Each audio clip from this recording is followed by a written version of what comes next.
तो आईपीएल 2026 का mega auction खत्म हो गया है, लेकिन असली तूफान वो तो अब जयपुर में उठा है। ये सिर्फ कुछ खिलाड़ियों के आने जाने की बात नहीं है, ये तो राजस्थान रॉयल्स की पहचान बदलने की कहानी लग रही है। एक तरफ टीम का दिल, कप्तान संजू सैमसन अब रॉयल्स का हिस्सा नहीं है, और दूसरी तरफ 18 साल बाद टीम का पहला रॉकस्टार रविंद्र जडेजा घर वापस आ गया है। ये वाकई किसी फिल्मी कहानी जैसा है। मुझे आज भी याद है 2008 में जब शेन वॉर्न ने उन्होंने एक नौजवान जडेजा को रॉकस्टार कहा था, तब कई लोगों ने इसे मजाक में लिया था। और आज देखिए वही रॉकस्टार एक भारतीय लेजेंड बनकर उसी टीम में वापस आ रहा है जहां से सब कुछ शुरू हुआ था। बिल्कुल, एक पूरी साइकिल खत्म हुई है, एक सच्ची रॉयल होमकमिंग। हाँ, एक रॉयल होमकमिंग। और इसी घर वापसी ने कई बड़े सवाल भी खड़े कर दिए हैं। तो आज हमारी इस गहरी पड़ताल का मिशन एकदम साफ है। क्या संजू सैमसन के जाने और जडेजा की वापसी ने राजस्थान रॉयल्स को कागज पर कमजोर कर दिया है, या फिर ये मैनेजमेंट का कोई मास्टर स्ट्रोक है जो उन्हें खिताब के और करीब ले जाएगा? और मुझे लगता है सबसे बड़ी गुत्थी तो कप्तानी की है। संजू के जाने के बाद जो सिंहासन खाली हुआ है, उस पर बैठने के लिए दो बहुत ही मजबूत दावेदार हैं, और दोनों की सोच, मतलब खेलने का तरीका, जमीन आसमान का है। ये एक तरह से परंपरा और आधुनिकता की लड़ाई जैसी लग रही है। बिल्कुल। देखिए, अगर मैं एक परंपरागत सोच वाले फैन की तरह देखूं, तो मेरे लिए तो जवाब साफ है। रविंद्र जडेजा। हाँ। वो एक भारतीय दिग्गज हैं। टीम के साथ उनका एक भावनात्मक जुड़ाव है। वो उस पहली चैंपियन टीम का हिस्सा थे। उनकी ब्रांड वैल्यू, उनका अनुभव, ड्रेसिंग रूम में उनकी मौजूदगी ही बहुत बड़ी बात है। आपकी बात में भावनाएं हैं और वो अपनी जगह बिल्कुल सही भी हैं। जडेजा का कद बहुत बड़ा है, लेकिन हमें भावनाओं से थोड़ा हटकर आंकड़ों को भी देखना होगा। आप सीएसके वाले कप्तानी के दौर की बात कर रहे हैं? हाँ, हमें वो दौर भूलना नहीं चाहिए जब जडेजा पर कप्तानी का अतिरिक्त दबाव आया तो उनके अपने खेल पर असर पड़ा था, खासकर उनकी बल्लेबाजी पर। वो जो बिंदास जडेजा हैं, वो कहीं खोसे गए थे। लेकिन वो तो बस एक छोटा सा दौर था। क्या हम उस एक सीजन के आधार पर उनके पूरे करियर के अनुभव को नजरअंदाज कर सकते हैं? मैं अनुभव पर सवाल नहीं उठा रहा हूं। सवाल यह है कि क्या उनका कप्तानी का स्टाइल वो आज के टी20 क्रिकेट के लिए फिट बैठता है? क्योंकि टीम के पास एक और विकल्प भी है, सैम करन, जो शायद इस फॉर्मेट के लिए ही बने हैं। पर पंजाब किंग्स में उनकी कप्तानी का रिकॉर्ड तो मिला जुला ही रहा था। टीम प्लेऑफ तक भी नहीं पहुंच पाई थी। क्या वो वाकई जडेजा से बेहतर विकल्प हैं? ये एक बहुत अच्छा पॉइंट है, और यहीं पर बहस दिलचस्प हो जाती है। देखिए, पंजाब की टीम और राजस्थान की इस टीम में बहुत फर्क है। सैम करन की सोच आक्रामक है। वो मैदान पर निडर फैसले लेते हैं। उन्होंने इंग्लैंड के लिए कप्तानी की है, द 100 में की है। उनका वो हल्ला बोल वाला रवैया वो रॉयल्स की पहचान से 100% मेल खाता है। तो आप कह रहे हैं कि जडेजा को कप्तान बनाना एक सुरक्षित और भावनात्मक फैसला होगा और करन को बनाना एक रणनीतिक चाल होगी? बिल्कुल। लेकिन इन दोनों की लड़ाई में एक नाम और है जिसे हम शायद नजरअंदाज कर रहे हैं। एक ऐसा खिलाड़ी जिसे फ्रेंचाइजी ने सालों से तैयार किया है, रियान पराग इस रेस में डार्क हॉर्स हैं। वो छुपा रुस्तम जिस पर कोई दांव नहीं लगा रहा, लेकिन वो जीत सकता है। फ्रेंचाइजी ने उनके बुरे दौर में भी उन पर भरोसा दिखाया है, और पिछले सीजन हमने एक नया परिपक्व रियान पराग देखा भी। हो सकता है कि मैनेजमेंट भविष्य को देखते हुए उन्हें ये जिम्मेदारी सौंप दे। तो हमारे पास 3 रास्ते हैं, जडेजा यानी परंपरा, करन यानी आक्रामकता, और पराग यानी भविष्य का निवेश। हाँ, बिल्कुल। और इन तीनों ही विकल्पों में एक नाम हमेशा के लिए गायब है, संजू सैमसन। कप्तानी तो दूर के बात, वो अब टीम में ही नहीं है। ये एक ऐसा फैसला है जो फैंस के जज्बातों से जुड़ा है। एक फैन के तौर पर मुझे समझना थोड़ा मुश्किल लग रहा है कि आपने अपने सबसे भरोसेमंद भारतीय बल्लेबाज को जाने कैसे दे दिया। और ये सवाल जायज है। संजू का जाना भावनात्मक रूप से फैंस के लिए एक बहुत बड़ी क्षति है। उनकी वो जो क्लासी बल्लेबाजी थी, उसकी कमी जरूर खिलेगी। लेकिन अगर हम भावनाओं को एक तरफ रखकर मैनेजमेंट के दृष्टिकोण से देखें तो ये क्लासिक मनी बॉल मूव लगता है। मनी बॉल, ये शब्द बहुत इस्तेमाल होता है, थोड़ा और आसान भाषा में समझाइए। मनी बॉल का सीधा सा फंडा है। क्या मतलब? आप सितारों की चमक पर पैसा नहीं लगाते। अच्छा। आप टीम की असल जरूरतें देखते हैं, आंकड़े देखते हैं, और फिर पैसा लगाते हैं। मैनेजमेंट ने एक खिलाड़ी संजू सैमसन पर एक बड़ा दांव लगाने के बजाय उस पैसे को उसे 4 अलग-अलग स्किल सेट वाले खिलाड़ियों पर छोटे-छोटे दावों में बांट दिया है। अच्छा, तो ये रिस्क मैनेजमेंट का खेल है।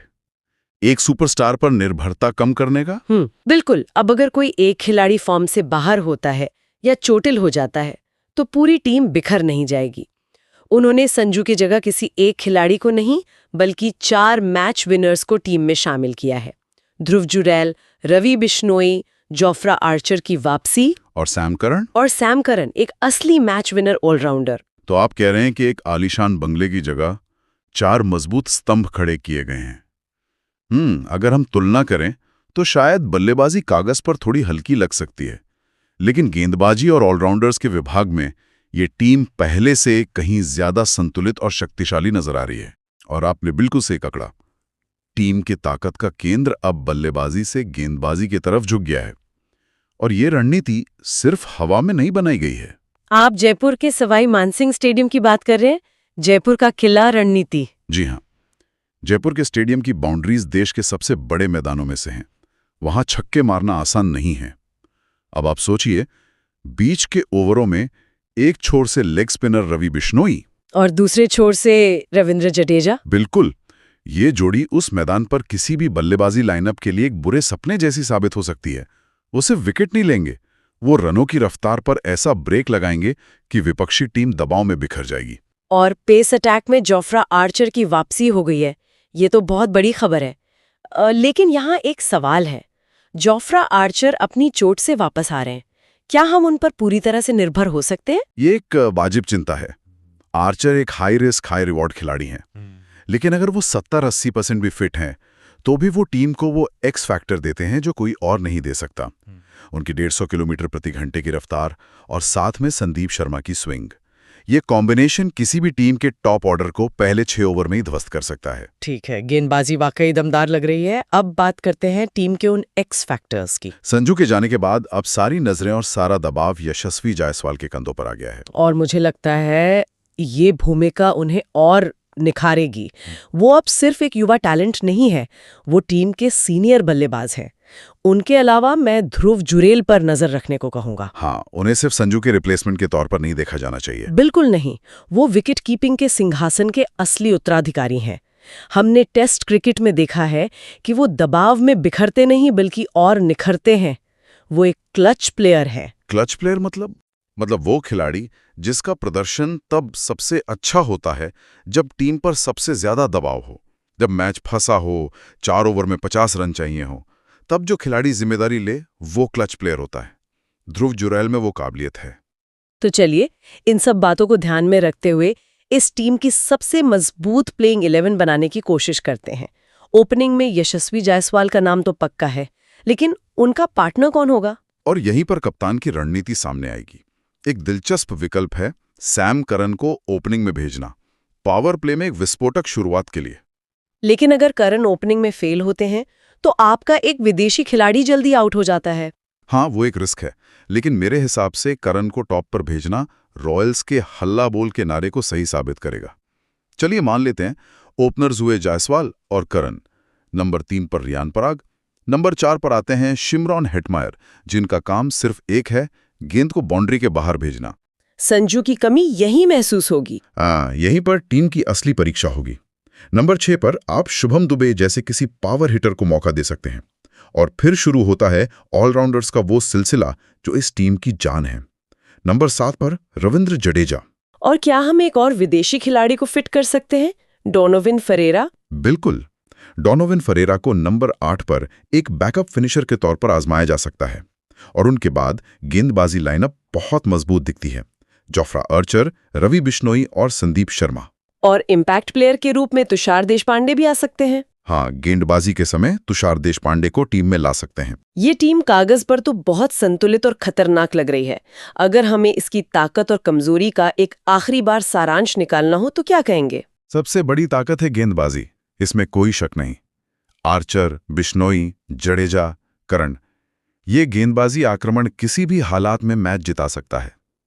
और दूसरी बड़ी ताकत है इस टीम की फील्डिंग। जडेजा, पराग, जुरैल जैसे खिलाड़ी मैदान पर कम से कम 15-20 रन बचाएंगे। ये तो हुई ताकत की बात। अब वो कमजोर नस दबाइए जिसकी वजह से ये टीम बिखर सकती है। 2 मुख्य चिंताएं हैं। पहली, यशस्वी जायसवाल के लिए एक अनुभवी भारतीय ओपनिंग पार्टनर की कमी। अगर सैम करन टॉप पर नहीं चलते तो पावर प्ले में धीमी शुरुआत भारी पड़ सकती है। और दूसरी और शायद सबसे बड़ी चिंता है फिनिशिंग की जिम्मेदारी का सिर्फ 2 खिलाड़ियों पर होना। अगर किसी दिन हिटमायर और जडेजा का बल्ला नहीं चला तो निचले क्रम पर बहुत ज्यादा दबाव आ जाएगा। तो कुल मिलाकर तस्वीर साफ है। ये एक ऐसी टीम है जिसने अपनी पहचान बदली है। संजू सैमसन की क्लासिक बल्लेबाजी की जगह अब गेंदबाजों और ऑलराउंडर्स की आक्रामकता ने ले ली है। और T20 क्रिकेट में कभी-कभी ऐसे ही साहसिक कदम आपको चैंपियन बनाते हैं। ये एक सोचा समझा जोखिम है और इसका नतीजा देखना बेहद दिलचस्प होगा। बिल्कुल, और यहीं पर हम आज की इस चर्चा को एक विचारणीय प्रश्न के साथ समाप्त करना चाहेंगे।